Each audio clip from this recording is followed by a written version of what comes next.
Un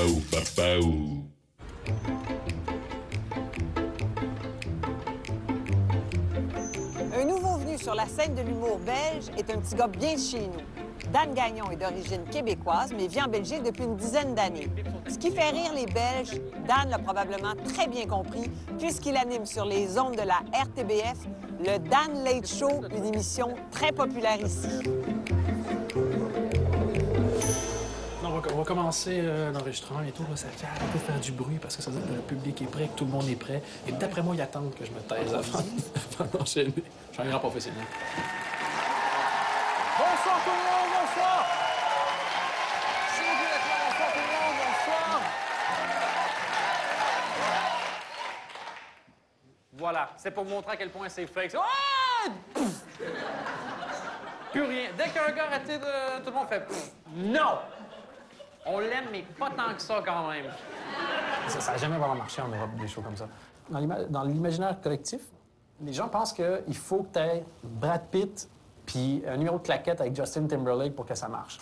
Sauf que j'ai voulu revenir, moi, plus à ce que Johnny Carson faisait au début. Le premier qui a fait un late show, ce qu'il avait demandé, c'est mettez-nous là où il n'y a plus de code d'écoute.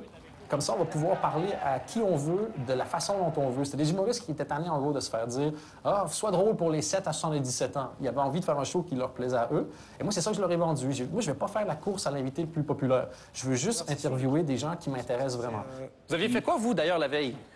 Parce que vous avez juste dit, je suis allé à l'hôtel avec ma compagne, et il y avait un club échangiste, et on a comme zappé le moment de votre soirée, donc on sait toujours pas ce que... Si je vous le dis, vous ne me croirez pas. Mais allez-y quand même, on est juste entre nous. Non, on est allé manger des fruits de mer.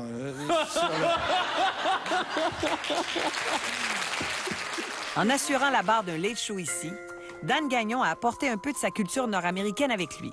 Et c'est avec son frère qu'il partage la responsabilité du contenu humoristique.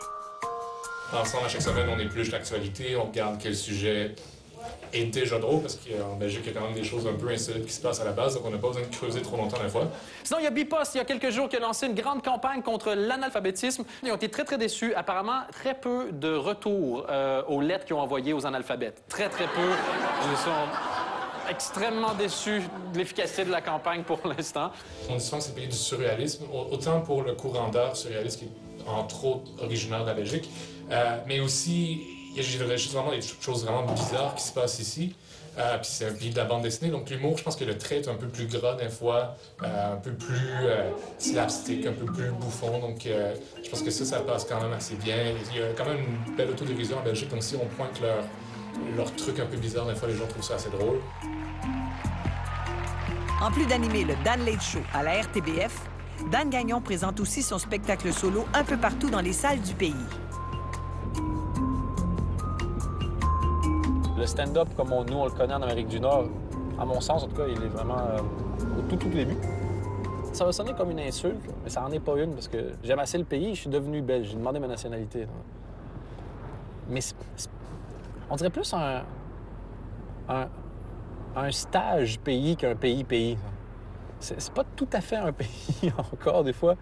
Il y a un vivre et laisser vivre à l'extrême. Tu sais, au Québec, si tu veux devenir une star de l'humour, tu fais l'école de l'humour, tu fais la tournée des bars pendant 5 ans, tu joues beaucoup. Ici, tout est possible. Moi, j'ai plein de projets. J'avais jamais été animateur télé. Je me suis dit, salut, je suis Canadien, j'ai jamais animé une émission. On ferait pas une émission qui marche pas? Puis on fait, pas de problème. Ça n'existe pas dans un autre pays, ça. Les gènes dans ma famille vont pas en s'améliorant. Si dans un monde parallèle, on pouvait prendre mon grand-père et moi à 32 ans, nous mettre les deux dans un hélicoptère et puis nous jeter en forêt en disant « Viens vous rechercher dans 30 jours ». 30 jours plus tard, on n'est pas du tout dans la même situation. Mon grand-père, lui, il n'est pas perdu en forêt au bout de 30 jours. Il est arrivé, il a vu un arbre. Les maisons, c'est fait en arbre. Ça. Il a commencé à chopper ça avec sa main. Il a reconstruit la maison, il a reconstruit les meubles. Sa femme est déjà enceinte du 4e, pas de temps à perdre. Moi, tu reviens au bout de 30 jours. Je suis en petite boule, je pleure. Et clairement, je suis devenu l'esclave sexuel d'un gang d'écureuils, c'est sûr. La relève de la scène humoristique en Belgique foisonne de jeunes talents.